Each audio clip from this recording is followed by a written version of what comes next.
Hey, this is Luis. And I'm Luis. And welcome to Content is Profit Podcast. In here, you're going to get the insights, accountability, and drive to create consistently and increase revenue. You'll hear from top entrepreneurs, creators, and anything and everything you need to know about content. All this while having a good time. The goal of the podcast is simple: to entertain, educate, and turn your content into profit. That's right. And hopefully inspire you to also get a stash like my brothers. If you're listening, go ahead, go to the feed. I lost a bet, and I'm using my mustache for 3 days. You're wearing a mustache. You're wearing your mustache. I'm wearing a mustache for 3 days.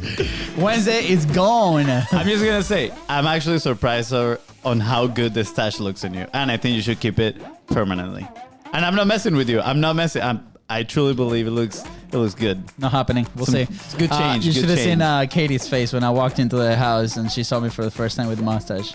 Yeah, what happened? She turned around and went back to the room. She She's left. like, no, That's why she's not here. She left. She left. Yeah. Anyways, FONZI, what are we talking about today? Guys, today we're talking about everything you need to know about newsletters. Newsletters 101. We're starting a series. Is it a 3-part series? Well, with this one, it's going to be like a 4-part series. Yes. With this one, we calculate it's going to be a 4-part series. It's going to be so good. Just wait till the end till we announce who are we bringing to debunk all the myth about newsletters. Yeah, we're going and give deep. us the roadmap for $1 million newsletters. Yeah. I am so excited for this. I hope you brought your scuba diving equipment because we are going deep on newsletters.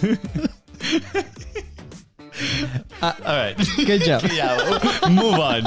Am I the dad or are you the dad with the jokes? I don't know, the stash, I guess, Okay, well, radiates too much funness. guys, if you're not part of our newsletter, that's right. That's okay because we don't have a newsletter, but We do have an soon email list we that do you have can an email sign up list, yes. to. So go to contentisprofit.com and just sign up for it. And you'll get a special surprise about the minimal viable content. Yeah, but we've been fans of newsletters for a long time. So, FONZI, what's a newsletter? I am a big fan of newsletters. Yeah, tell me what's a newsletter for those that are not familiar with it. I should have looked for like the official, definition of a newsletter. What's your definition? But for me personally, a newsletter is kind of like a curated amount of information in a very specific topic or niche that you subscribe to and you get delivered with a specific frequency. So there's newsletters that are like once a day, there's some newsletters that are once a week, and some once a month, and usually they revolve around the same topics, right? For example, you got the guy that wrote Atomic Habits, James Clear. He has his 321 newsletter, which every week you can expect, his newsletter that talks about 3 of his thoughts, 2 quotes, and 1 engaging question. Right, so that's more on the personal development side of things. Now you have Taylor Welch newsletter that he just created that he sends on a daily basis, and is more of a curation of news. So kind of like the state of the world and economy, and he shares that with you. But he also has his personal newsletter that I think he sends once a week, in which he just talks about the challenges that he's going through and more on the consulting side of business. So again, there are newsletters literally for everything. You can find very niche, like local newsletters. I wouldn't be surprised if there's like, I don't know, agriculture in Jacksonville newsletter. And you can find random things like that. Yeah, I love newsletters because it's a source of content that is vetted, right? Like depends on the organization that publishes it. But normally, if it's a paid newsletter that goes out regularly, it's been out there for years and years, it's probably a very good source. Some examples that I like the Published Press with Colin and Samir. Pretty good. They're amazing content creators that create content for creators and educate them on the business side. So more like the opposite of us. We're like on the business side, teaching about the creation side to those businesses. They're on the creation side, teaching business to the creators. Awesome. I know. Colin and Samir, if you tune in, you're more than invited to the show. Hashtag a special partnership coming through. Yeah. I like Morning Brew and The Hustle. Shout out to The Hustle because they're part obviously of our network, the Hotspot Podcast Network. There's a lot of interesting facts in there that they share every single day in your industry. Dave Gerhardt also, right? With I think his newsletter is a little bit more on the community side of things. And marketing. And this is what I find interesting about newsletters that I find at the same time very exciting. You have newsletters that might have very big numbers. And just for the sake of it, let's say a very big number is 1 million subscribers. And they might be making less money than a newsletter that might have just 10% of that, 100,000 subscribers, right? So there's definitely different ways to run these newsletters, monetize them, right? Leverage them inside of your business.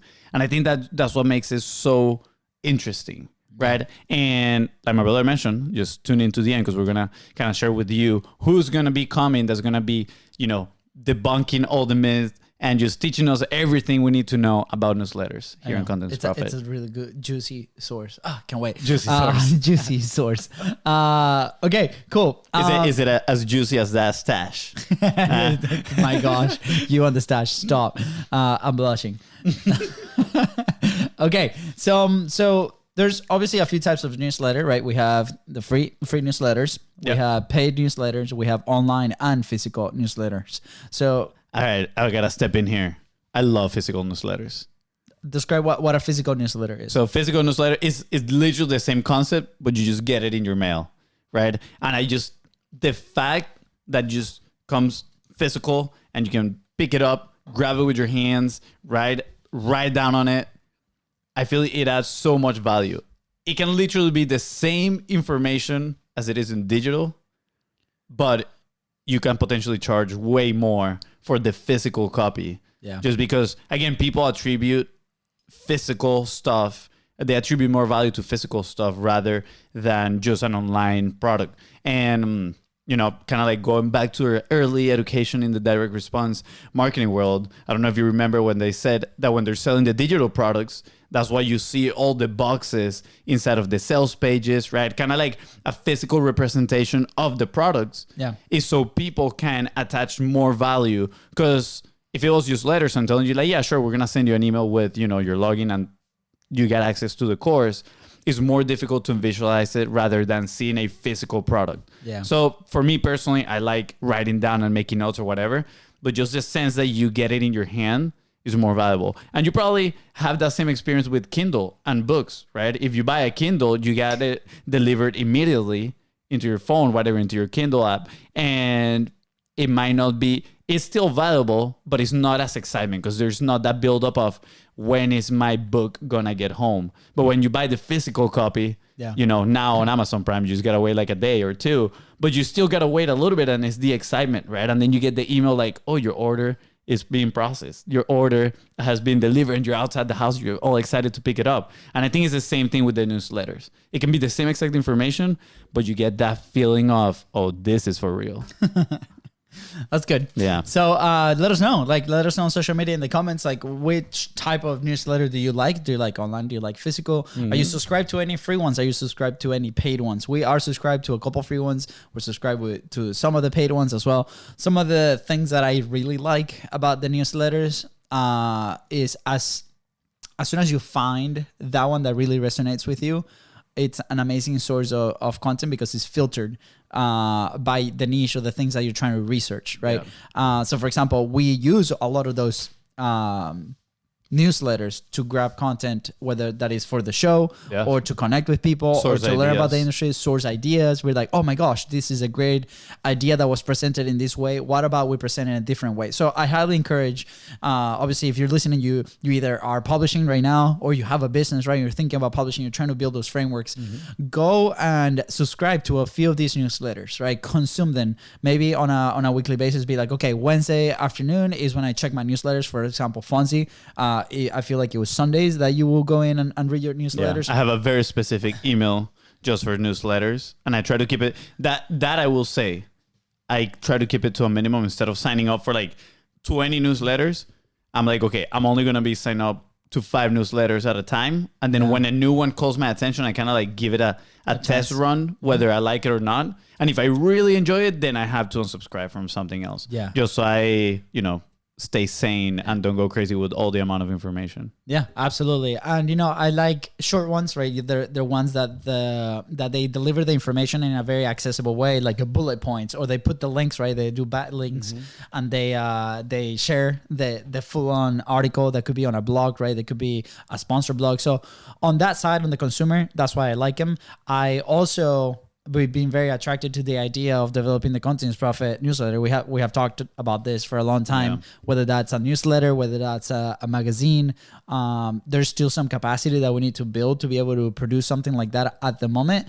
But right, the monetization aspect of it is pretty interesting. And that's why we're going to be diving in the next 3 to 4 episodes, because we're going to receive the breakdown, the roadmap to this that we can use and you can use at home as well. Absolutely. To do yours. What I would encourage you to do before we publish the next episode, right, the first one on the series with our awesome guests that's coming on, is to think about whether you want an expert newsletter or more of a news type of way newsletter. And what do I mean? Those are kind of like the main 2 type of newsletters that I've noticed most people that we talk to consume. And expert newsletters is, again, somebody that is sharing their expertise, somebody that is sharing their opinions around a topic. So a lot of the ones that I consume are like that, right? And I think, Alex Hormozzi doesn't have one, but like Taylor Welch, right, from Traffic and Funnels, he has a great newsletter based on expertise.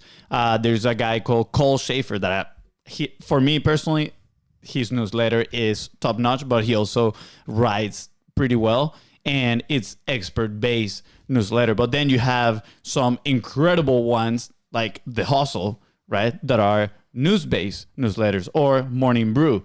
So just think about it. Which one would you like to kind of like create? So when we start this conversation with our guest, you can take it from there and say, okay, cool. I'm going to put pen to paper and I'm actually going to have a plan. I'm going to take action. Ooh, I love it. All right. So who's coming in the next few episodes? His name is Ethan Brooks. I'm so excited. I had a conversation with him last week and I was like, can we please keep talking? Because this is so good. But he spent the last 2 years talking to experts across the industry. He's one of the writers for Trends, which is, I think at the moment, a multi-million. So Trends is the paid newsletter from The Hustle. That's how it started. It started as a paid newsletter from The Hustle with, I don't know if they have millions of subscribers now, but they have a big amount of subscribers. And they were actually acquired by HubSpot, which... For more than $30 million. Just put that out there. Yeah, just put it out there. So Ethan has taken over the last 2 years. He's been talking to industry experts, getting answers about the business models, financial numbers, growth strategies, pricing, and more. Very similar to what we've been doing here at Content is Profit. But he basically just shared a complete roadmap to how a 10 million newsletters actually work. $10 million newsletter.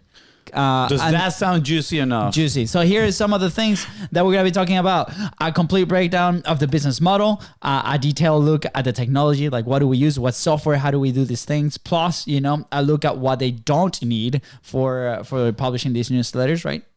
Shiny object syndrome alert, right? Winning editorial strategies used by The Hustle to go viral, and how to write killer content, the 3 keys to subscriber growth, how to monetize an audience no matter how small that is. We're big fans of that, obviously. Included 1,000 person list doing $100,000 a year and more. Whew. Wow.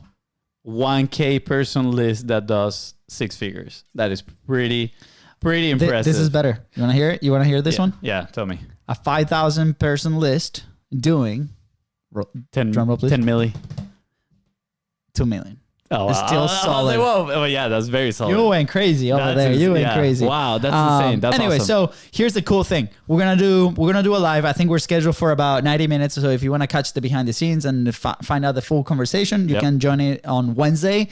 If you cannot join the live on Wednesday at noon, you can listen to the next episodes. We're gonna break it down to 3 or 4 episodes so we can get all the full story and all the strategies. But they are bringing an amazing gift for all the Content is Profit listeners. So you want to be there. Absolutely. And if you're listening to this after the fact, after we went live, just make sure you cue the next episode and keep listening. More importantly, keep taking action and then listen to the next one and the next one. And after you're done, make sure you go to the previous episodes of Content is Profit and just dive into the goodness. Learn all the hashtag golden boulders. That's right. All right, guys. With that said, thank you so much for tuning into the Content is Profit. go ahead and follow the show on your favorite podcasting platform and on social media at BIZBROSCO. That is right. And if you are extremely excited to learn more about newsletters, make sure you subscribe and give us a 5-star review. That's right. I think I lost it. I don't know what I was saying. You got it. But it's a good... Here's my mustache. It's a stash, yeah. All right. Bye.